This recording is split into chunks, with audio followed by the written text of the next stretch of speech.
What happened to Battalion Wars? What caused it to be abandoned?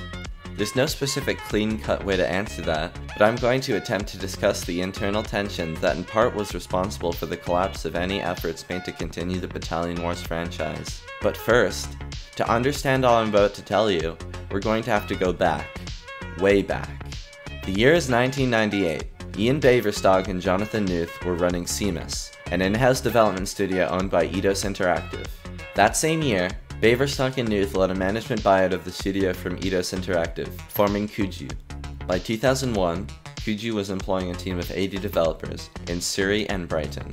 Shortly thereafter, the company signed its first game with THQ, based on the Games Workshop franchise Warhammer 40k Fire Warrior. The public opinion of Fire Warrior was universal. Every Warhammer fan at the time played it, or at least knew of its quality, or lack thereof.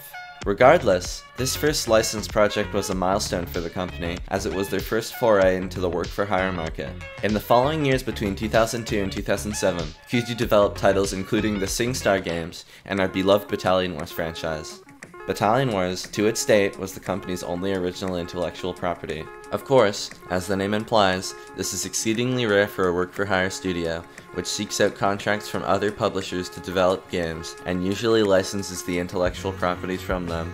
In late 2001, a very small team of around 5 people broke off from their existing contracted projects to work on a little side project you might have heard of. This came to be Versus. I'm sure you all know what happened there, so I'll be skipping that part of the company's history.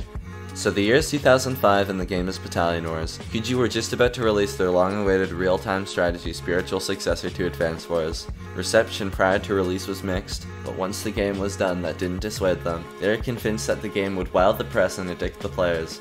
They'd prove everyone wrong and Nintendo would be knocking on their door with a contract for a sequel in no time. Unfortunately, that was only half the case. While the game was loved by its players, there were few. The game didn't sell. The team was hopeful that they'd be on top of the world in sales for releasing a stylish new innovative RTS, and with the backing of Nintendo no less. Nintendo games sell 1 million units, minimum, so when BW failed to sell even half that, needless to say, it was a bit embarrassing for the studio. Battalion Wars did not see the success that it deserved, although despite its commercial failure, Nintendo contracted a sequel from Kuju. In early 2007, Battalion Wars 2 was nearing completion when Kuju Entertainment was bought out by German investment firm Catalyst Group. Catalyst Group? Catalyst Group? Catalyst Group? Catalyst Group?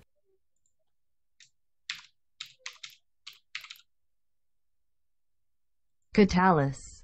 In early 2007, Battalion Wars 2 was nearing completion when Kuju Entertainment was bought out by German investment firm Catalyst Group.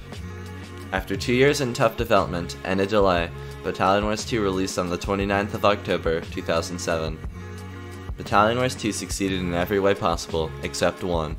It improved on the original in every way imaginable, and it was heaps of fun, although it wasn't quite recognized for it. Battalion Wars 2, like its predecessor, didn't sell. Couple this with the struggling nature of the studio, and things were looking bleak.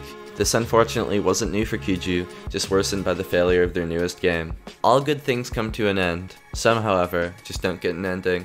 The management buyout from Catalyst caused more than half of the Battalion Wars 2 team to leave upon its completion. Soon after, Kuju Brighton was rebranded to Zo Mode, and in 2008, Kuju London rebranded to Headstrong Games. You thought Nintendo was in love with casual games?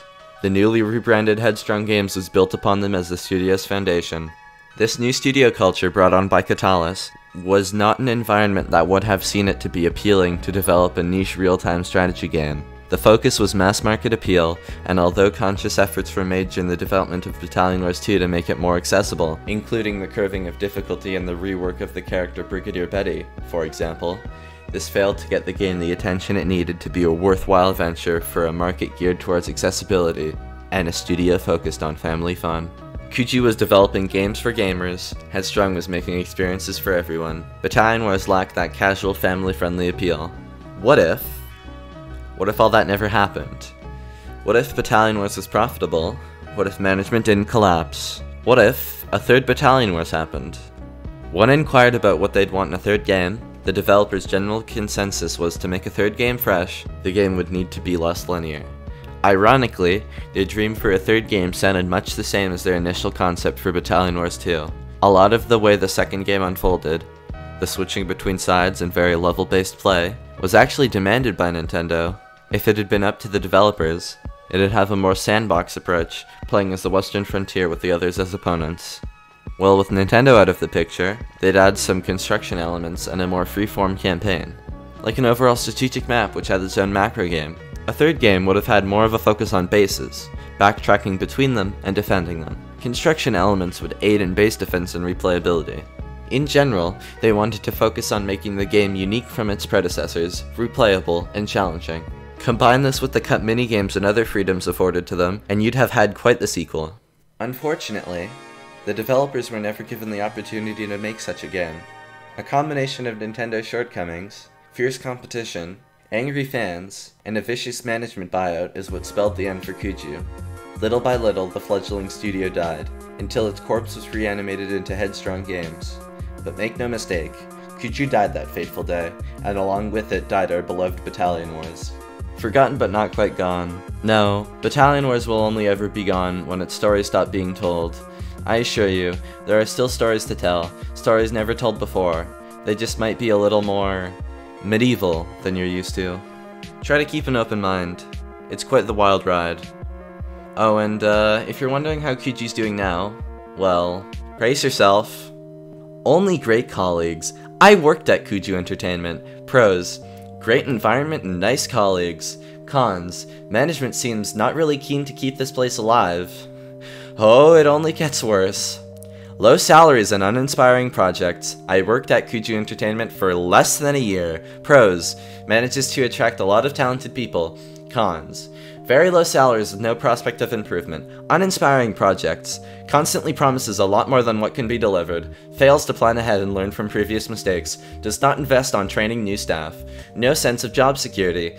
Fear is often the only motivation. Staff crammed into a small and noisy environment. I wonder why almost the entire Battalion Wars team left. Was once a great place to work, but staff are not looked after. Poor salary and substantial pay rises are pretty much non-existent. No job security, staff are treated as expendable. Some projects were hindered by bad relationships with the publishers. Oh god, the irony on that last one. Okay. There's a video coming up on Night Wars. Keep that last point in mind going into that video. Oh, and speaking of the Night Wars video, if you work for Nintendo, please don't watch it. I don't want to get sued.